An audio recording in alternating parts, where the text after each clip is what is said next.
Welcome AP Physics, Electricity, Magnetism students. Today's review video is on Ampere's Law. This is the third and final part of magnetism in our course.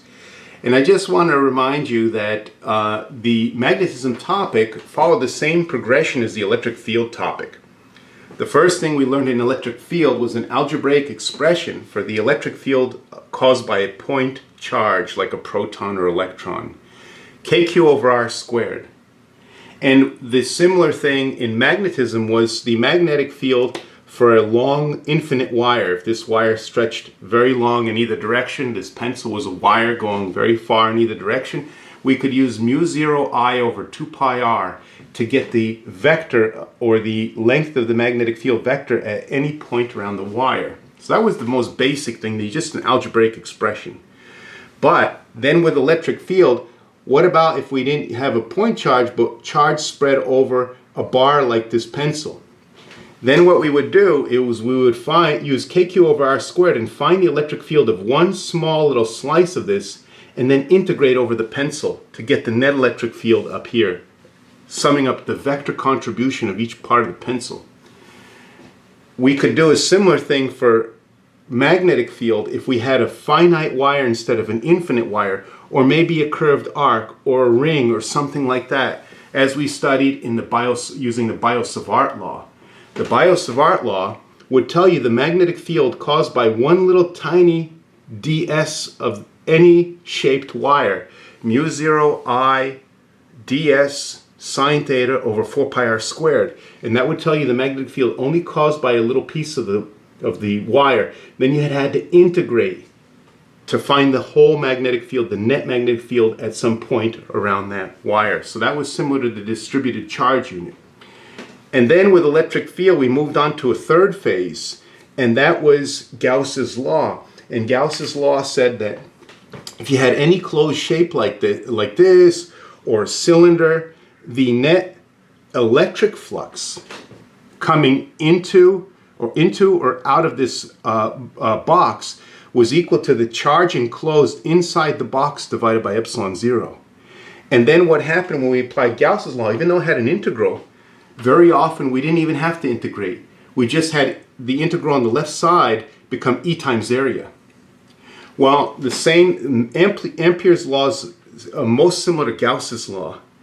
It works with the same kind of thinking and analysis, and very often the integral sign just becomes B times the length around the Amperian loop. So that's what we're going to learn about today, the concepts and the techniques of Ampere's law.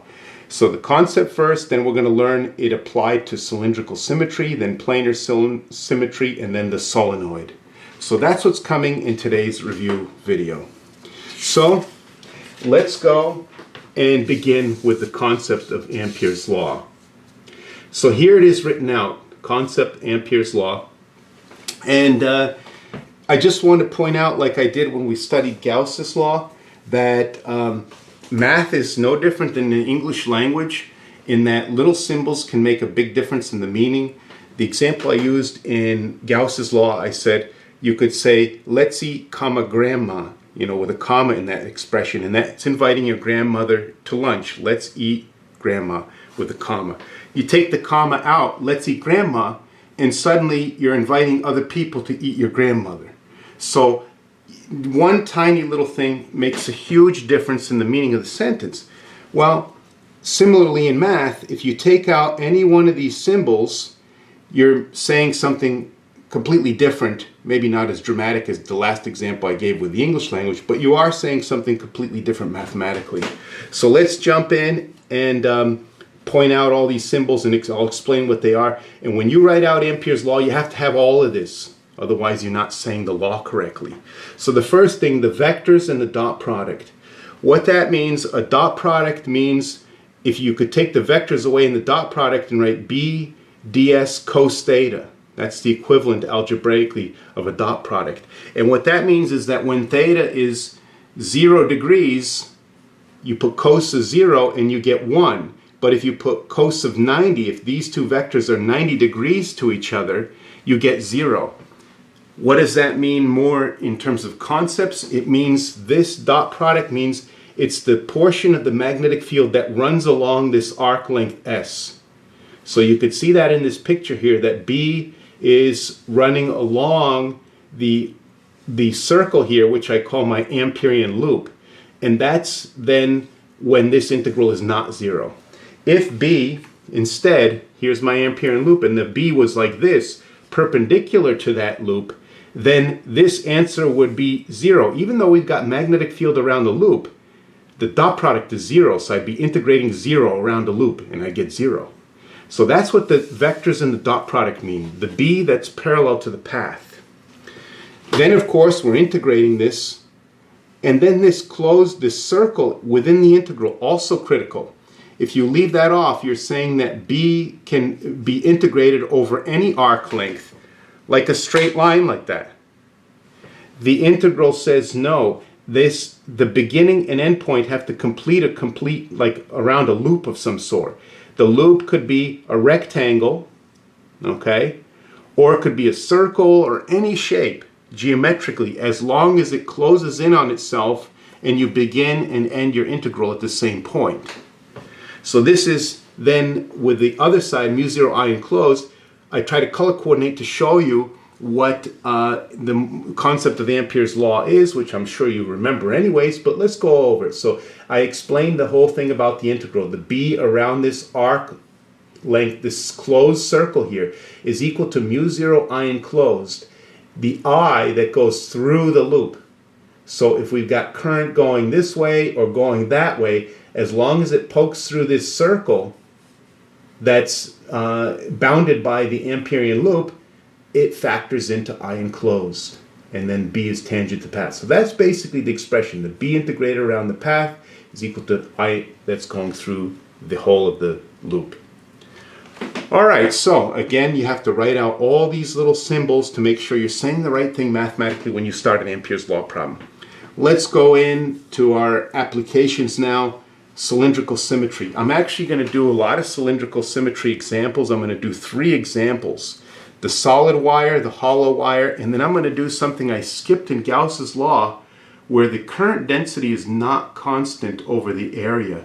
In other words, the current might be more concentrated in the middle or out to the sides. It's not uniformly distributed. I'm going to do one of those examples with Ampere's law. So first thing we're going to do is a solid wire, radius r, and the current is evenly distributed throughout the wire.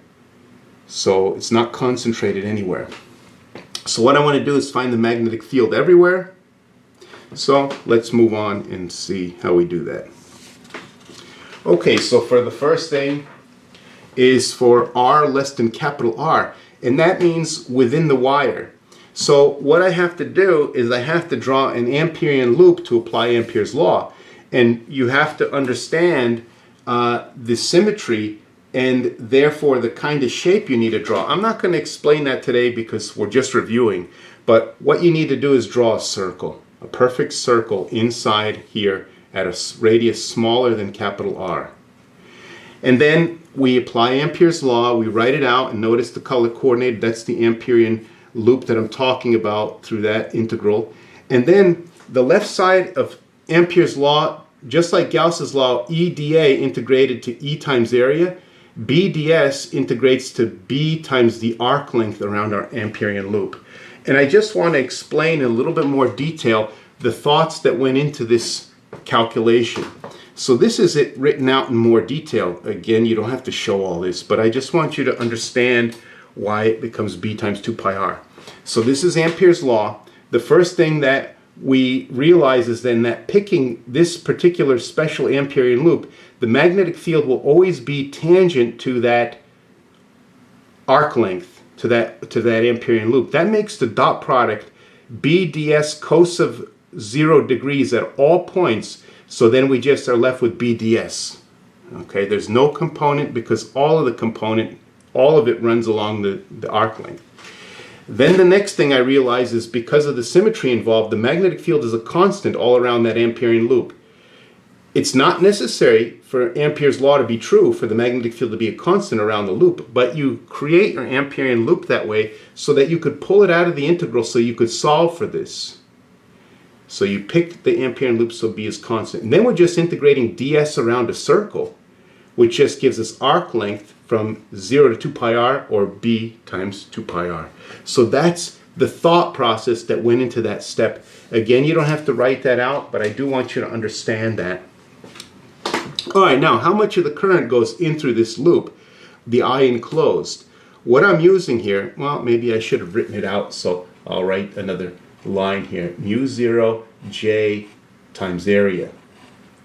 So J is the current density, the amps per meter squared, times the area of our Amperian loop. Amps per meter squared times meter squared gives us the amps going through that loop. So first thing, the current density is total current over the total area of the wire, the cross-sectional area. And the wire's area is pi capital R squared. That gives me that whole area. That's the concentration J. Then I multiply by the area that's inside of our Amperian loop, pi little r squared, because that's the radius of our Amperian loop here. And then I just basically go through and, touch everything up, bring it to the 2 pi r on the other side, and I get this. Now, as the case with Gauss's law, what I want to do is a unit check. Now, I had a little piece of paper here. Let's see.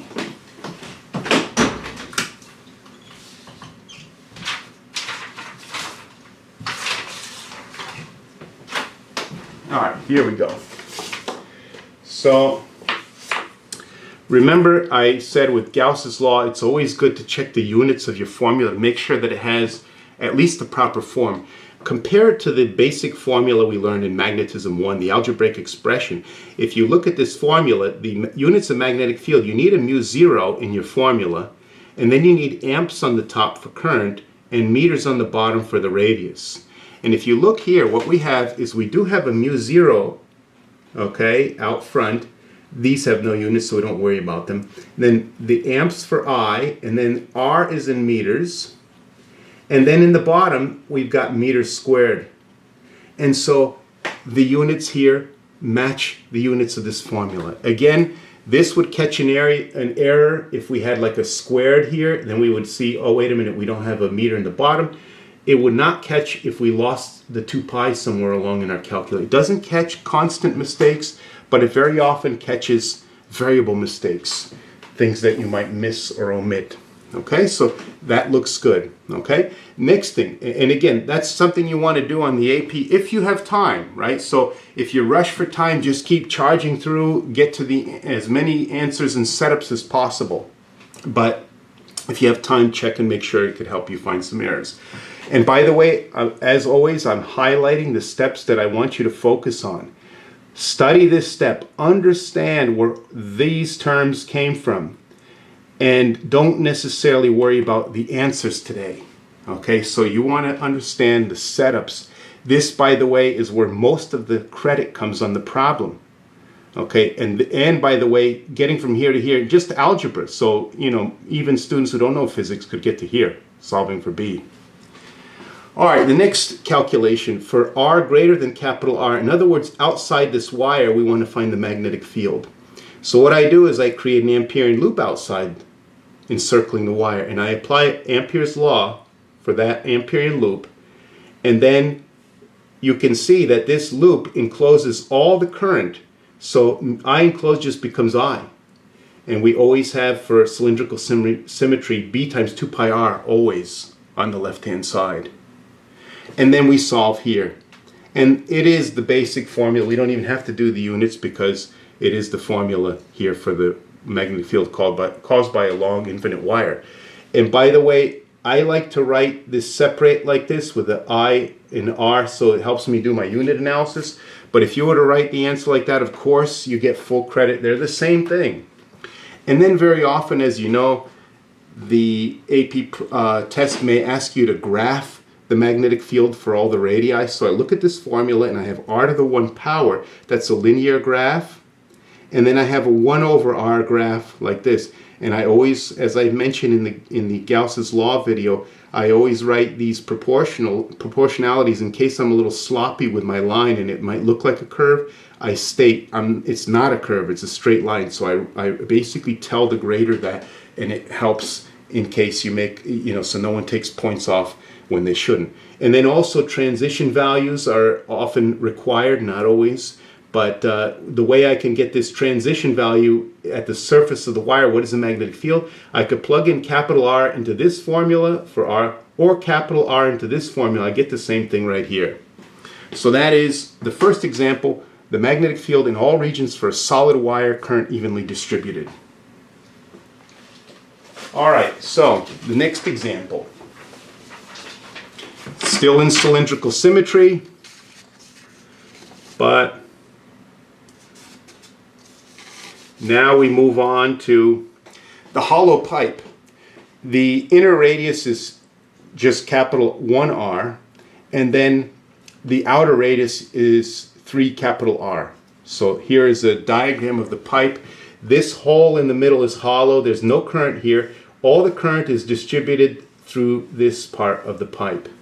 So I have 3 regions. One inside the hole, one within the pipe, within the conducting material, and one outside the whole assembly. So the first calculation I'm going to do is for R less than capital R, in other words, inside that cavity. So I create an Amperian loop there inside the cavity, and I write out Ampere's law, and quickly I realize I've got 0 I enclosed in there. So the right side of Ampere's law is 0. That means the only way for this to make true, also considering the symmetry involved, is that the magnetic field must be 0 everywhere along that Amperian loop. So this is highlighted.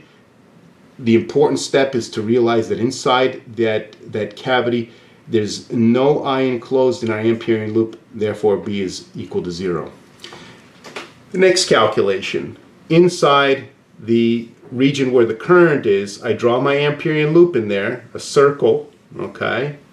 And I apply Ampere's law to that Amperian loop. And so now what I'm going to do to find I enclosed is I'm going to use the concept of current density times area again. This is going to be the amps per meter squared times the meter squared will give me the amps inside of my Amperian loop. All right. So we move on. The left side in cylindrical symmetry always becomes B times circumference around a circle. Okay, this is a pretty complicated calculation here. So how did I come about this? So this, by the way, is J, and this is times area. The J. What I need to do is have the total current over the total cross-sectional area where the current's distributed. So the first pi times 3r squared is the area of this circle, the cross-sectional area of the entire wire. But if I didn't have this minus term here, I would be saying that the current was even inside the hole, which it's not. There's no current in the hole. So I have to subtract off the pi r squared, the area, cross-sectional area of the hole. And then that gives me the cross-sectional area of just this part. The big circle minus the small circle gives me that part. Total I over total area. Now I have to multiply by the area that of the current that's inside of our Amperian loop. So pi little r squared is the area of the entire circle of our Amperian loop, including the hole. So we need to subtract off the hole because there's no current in there, right? So we got to do this larger circle minus the smaller circle is the area that's of the current inside of our Amperian loop. So total current over total area is the J times the area here. That's highlighted because that's the important step. This will get you most of the credit on such a problem. This is what I want you to concentrate on because this is where the thinking is setting this up. This is just algebra. Write it down, but don't even bother trying to figure it out because as I've said before, the specifics will probably change. Maybe it's from R to 4R or R to 2R. That's going to change, okay? So you just need to know the thought process. And then this formula will be different depending on the scenarios. But I do want to show you the unit check. Once again, I've got my mu0 in amps right here. That's good. These have no units, to 16 pi. And then in the parentheses, I've got meters over meters squared, 1 over meters. So this is 1 over meter, 1 over meter. So everything in the parentheses is 1 over meter. And I have my mu0 amps over meters again. So again, if this should be 8, for example, I won't catch that mistake. But I will catch if there's like an r squared or an r squared, then I'll catch those kinds of mistakes, or at least know that they're there so I could go back and look. Only if I have time. All right, final region for r greater than capital 3R. In other words, outside this hollow wire, what's the magnetic field out here? So what I have to do is again draw an Amperian loop, this time enclosing the entire wire that's in the region I'm interested in analyzing. So notice the color coordination. So I write out Amperes law. Oops, dr. Yep, so there's an error.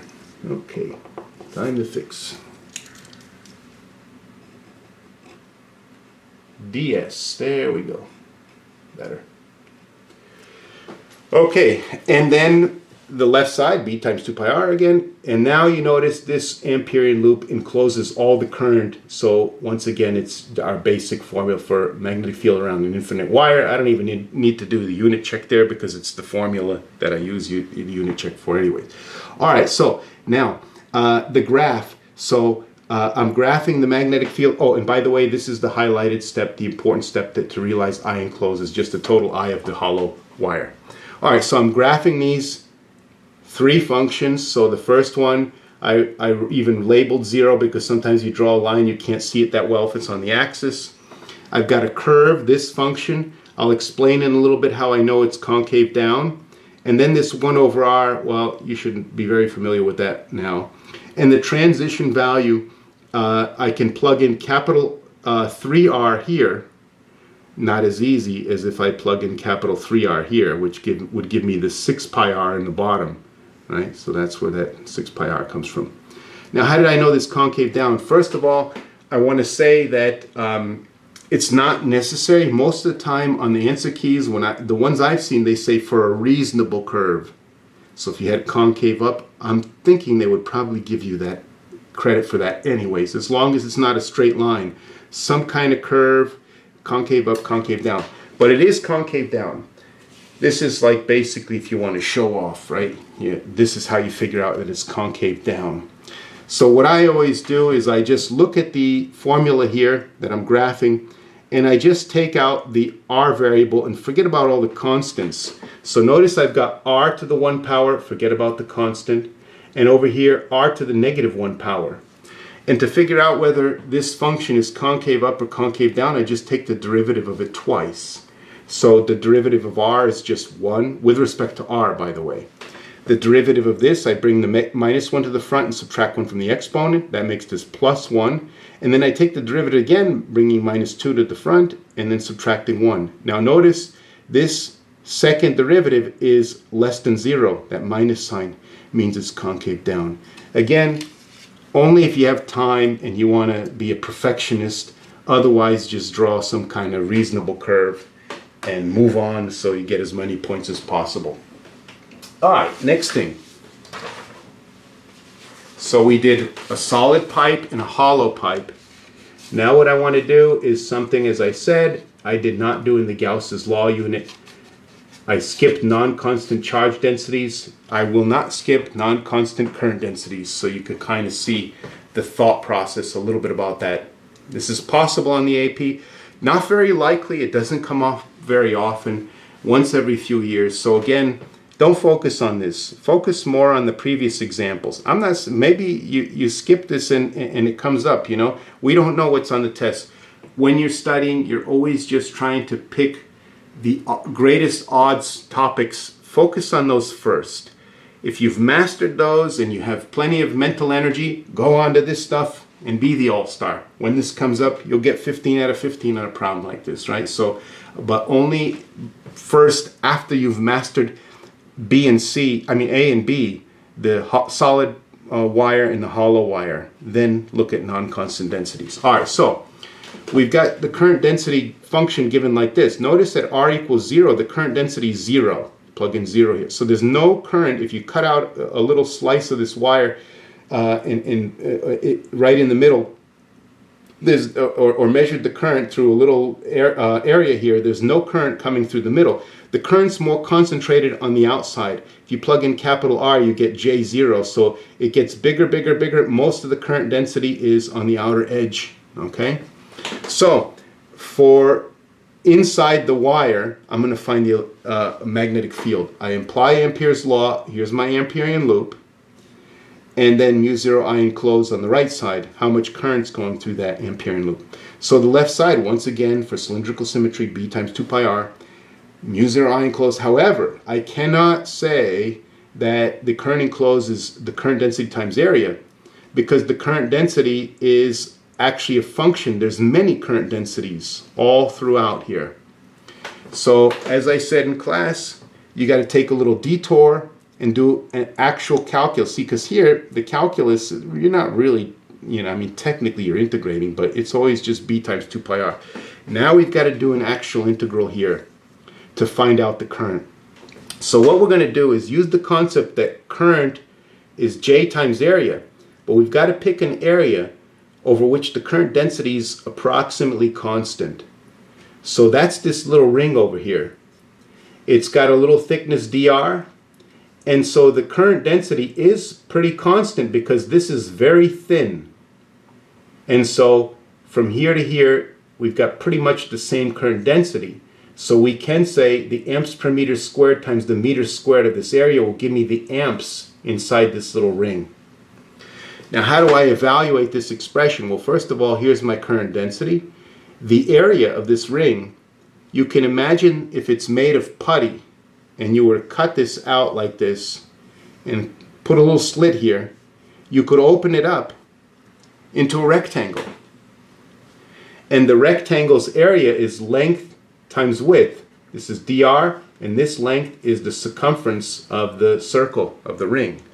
So that's J times area. 2 pi r dr is length times width of that rectangle.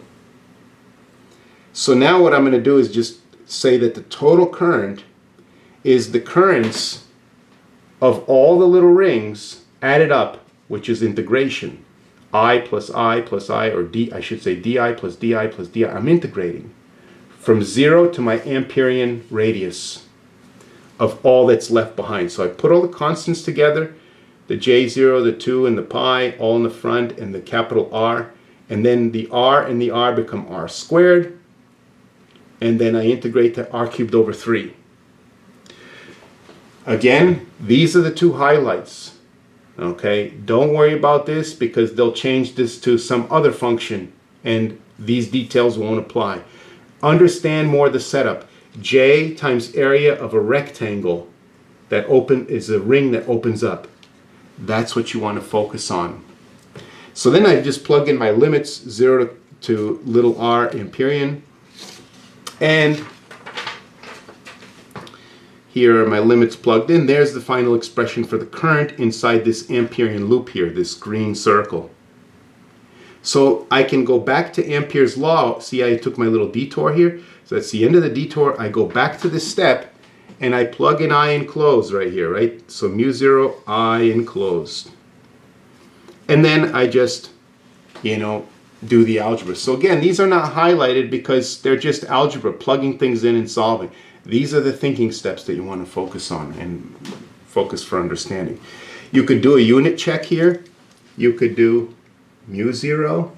J0 has amps per meter squared. Then I multiply by meters squared. And then I divide by the capital R, which is also meters. And you see I've got mu0 amps over meters. So once again, it seems to, or it matches the units of our basic magnetism formula. Okay, now, how about outside the wire? Okay, out here. I didn't draw the Amperian loop, nor did I write out Ampere's law, but remember, you do have to write out Ampere's law when you start a calculation. But from here on out, because the video is getting long, I knew it would be getting long, I started skipping writing out Ampere's law, just so you know you're not overwhelmed with an hour-and-a-half long video. But you've got to write this out when you solve your problems, okay? So the left side of the integral just becomes b times circumference of our Amperian loop. The I enclosed once again is in j times area, so you could set this integral all up again if you wanted to, but you don't have to. You could jump right to here. The answer. The only thing that'll change is your limits. Capital R here instead. So this is just recycled right here with new limits. We're integrating over the entire wire, 0 to capital R, and that'll tell me the total I enclosed. Again, you know, this just details. Just understand that you recycle the formula with the limits to the end of the wire. Edge of the wire, I should say. And then there's the I enclosed. We plug that back in. Again, algebra. Don't focus in on the details. Just write them down. Test time comes, you'll be able to work out the algebra. I squeezed in a little graph here, you know, just because I always feel kind of, that's the step, you know, in case you, to reinforce the graphing concepts. So here, covered up, this is r squared, so it's a parabola. And then right here, a new formula takes over, and you see the familiar 1 over r. So this goes down like this. Again, I put the proportionalities there, and I put the transition value, which I could find by plugging in capital R here or capital R there, and either way I'll get this expression for the transition value. Okay. Also, I skipped the unit check, but we do have our mu 0 up front. We've got our amps per meter squared times meters squared divided by meters, and once again the units work out. Okay. All right, so let's move on to planar symmetry.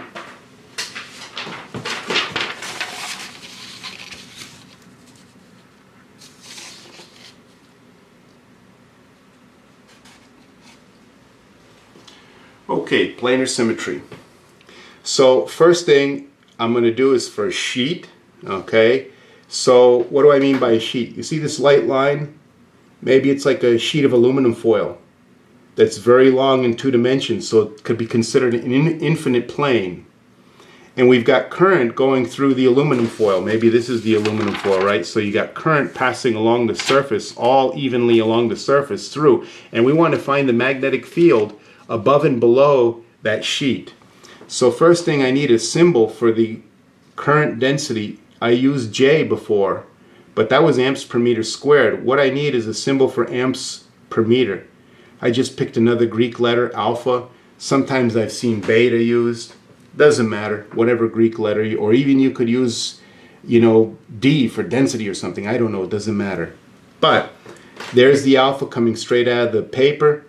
So from our understanding of the Biot-Savart law, you should realize that the magnetic field will go to the left above the wire, above the sheet, and to the right below the sheet, and that there will be constant values all along at different altitudes and this way also. So constant B, left, right.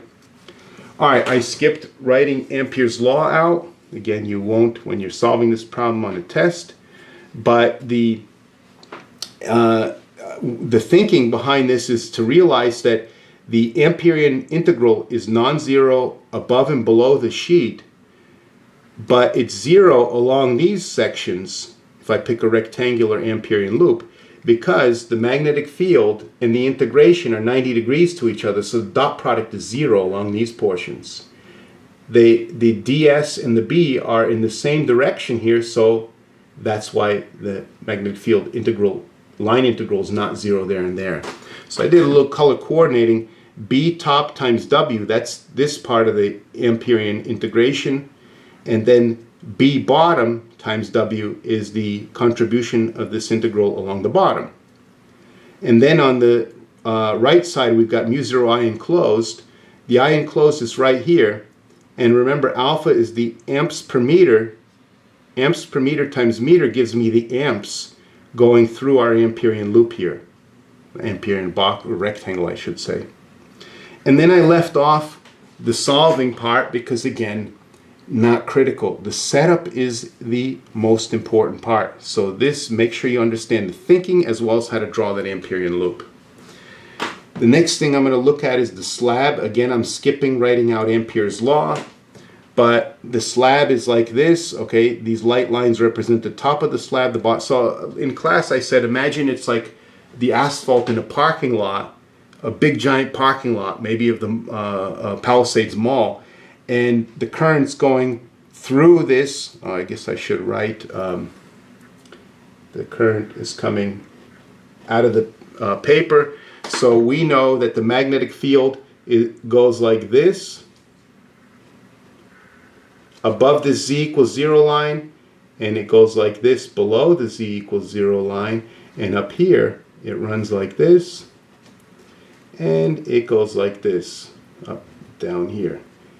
We figured that out from the right hand rule. Our thumb in the direction of the current, you see above this horizontal plane we have magnetic field going to the left, and then below the horizontal plane we're going to have magnetic field going to the right. Okay, so what I need to do is apply Ampere's law. I need to write that out. In the first region I'm going to set up for is z less than d over 2, in other words within the slab. There are two ways to draw Amperian loops in such a slab problem. One is the way I drew it, with one part of the rectangle going along the z equals 0 coordinate. And the reason why I do that is because in this case I only have one unknown. The line integral is non-zero along the top, b top times w. Here the magnetic field is 0, so I'm integrating 0 from here to here, which is 0. Here this integral is 0 also, again because magnetic field is perpendicular to ds. So that dot product is 0. So no contribution here, none here, none here. Only b times w up there is the part of this integral that's not 0. And then the I enclosed is the pink area here. That's the region of the current that's coming through our Amperian loop. And that'll be J times area.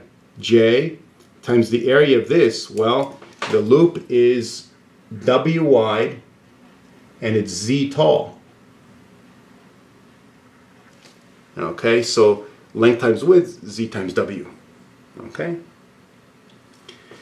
And then again, I didn't show the answer because all you have to do is cross out the W, get the answer. But again, I just want to show you the highlights. How about outside the slab at Z greater than D over 2? So here's Z equals D over 2. Now we're saying greater than that.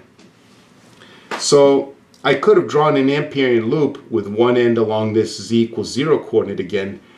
I did this to show you the other possibility. We could have done that same kind of idea here, have an Amperian loop that goes like this.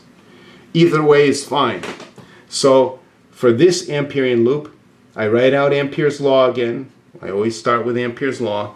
And then this integral, I have to realize, is non-zero along only the top and the bottom, because I have magnetic field parallel to the integration, and along these edges the magnetic field is always perpendicular to the integration direction. So the dot product is 0 here and here. Only non-zero is the top times W. Oh, I guess I should label the width W again. Okay, B along the top times W, B along the bottom times W. That's this line integral. The I enclosed is indicated by the shaded region here, the pink region. And what I do is just J times area.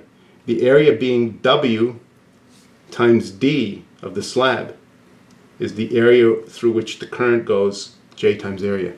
Again, I didn't show the answer. All you have to do is combine these, divide by W, and you get and 2, and you get the answer. Okay, and a reminder that this formula right here has Z to the 1 power for magnetic field. So the magnetic field is linear, going one direction on the above, the other direction below.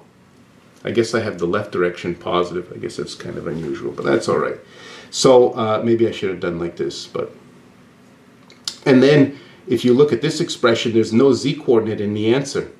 So we have a constant magnetic field. Again, we would find that by solving and label these transition values also. So planar symmetry. Again, look at these highlighted steps. Understand the thinking there. Final symmetry we're going to look at is the magnetic field inside of a solenoid.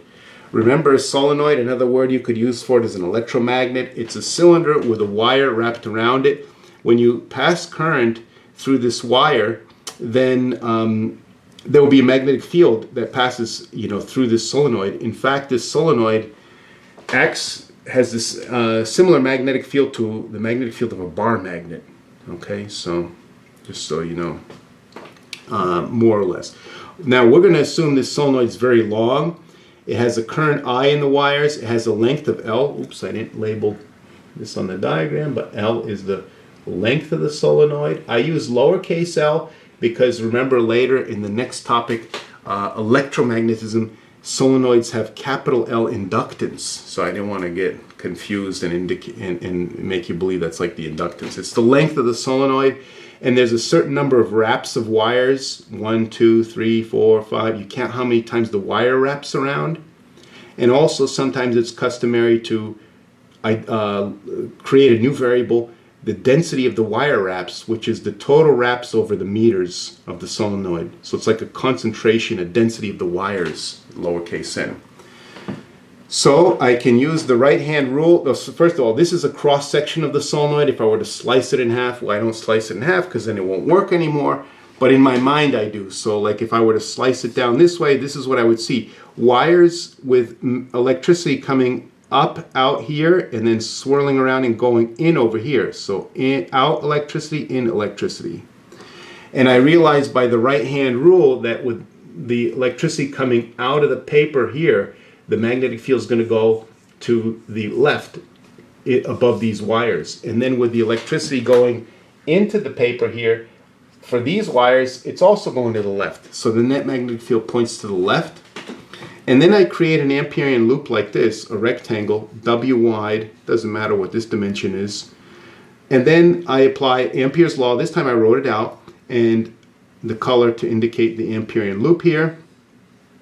And then what you have to realize is the B out here is 0, so there's no, if the solenoid's like considered infinite, then there's no magnetic field out here. So the integral is 0 along these paths right here. In here, the integral is also 0 because the magnetic field goes to the left and it's 90 degrees to our direction of integration. So the dot product, again, see, that's why that dot product with vector signs is critical. Yes, there's a magnetic field along here, but the integral is 0 because of the dot product, and also here.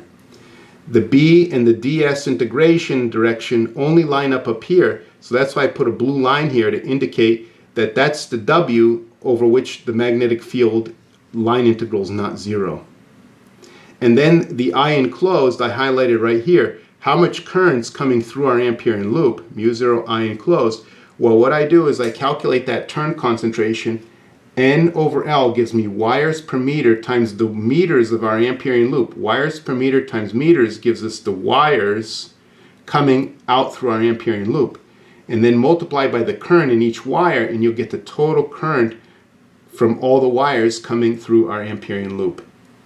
So also you could replace this N over L, as I mentioned, by a lowercase n, the turn density of the wires. And then I just divide away the W's and I get the magnetic field around a solenoid. Now I want to just, because here I couldn't do a unit check, I just want to show you that the unit check works here. We need a mu 0 and then we need amps per meters. So this is 1 over meters. It's the wires per meter, and the number of wires doesn't have units. So this is 1 over meters. So we got our mu 0.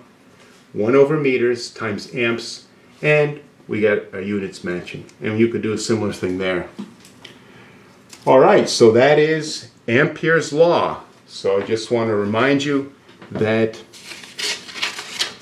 we learned the concept, I explained how all these little symbols may seem insignificant and unnecessary and tedious, but mathematically they're essential to express the correct meaning behind Ampere's law. So don't leave anything out when you write it out. Vector signs and dot product, a lot of times students leave that out.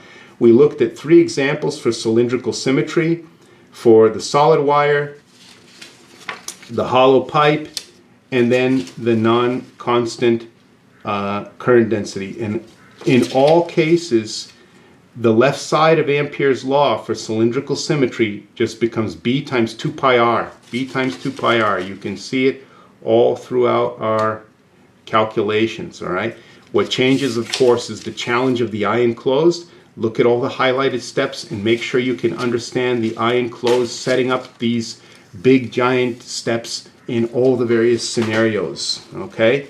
And then we did non-constant.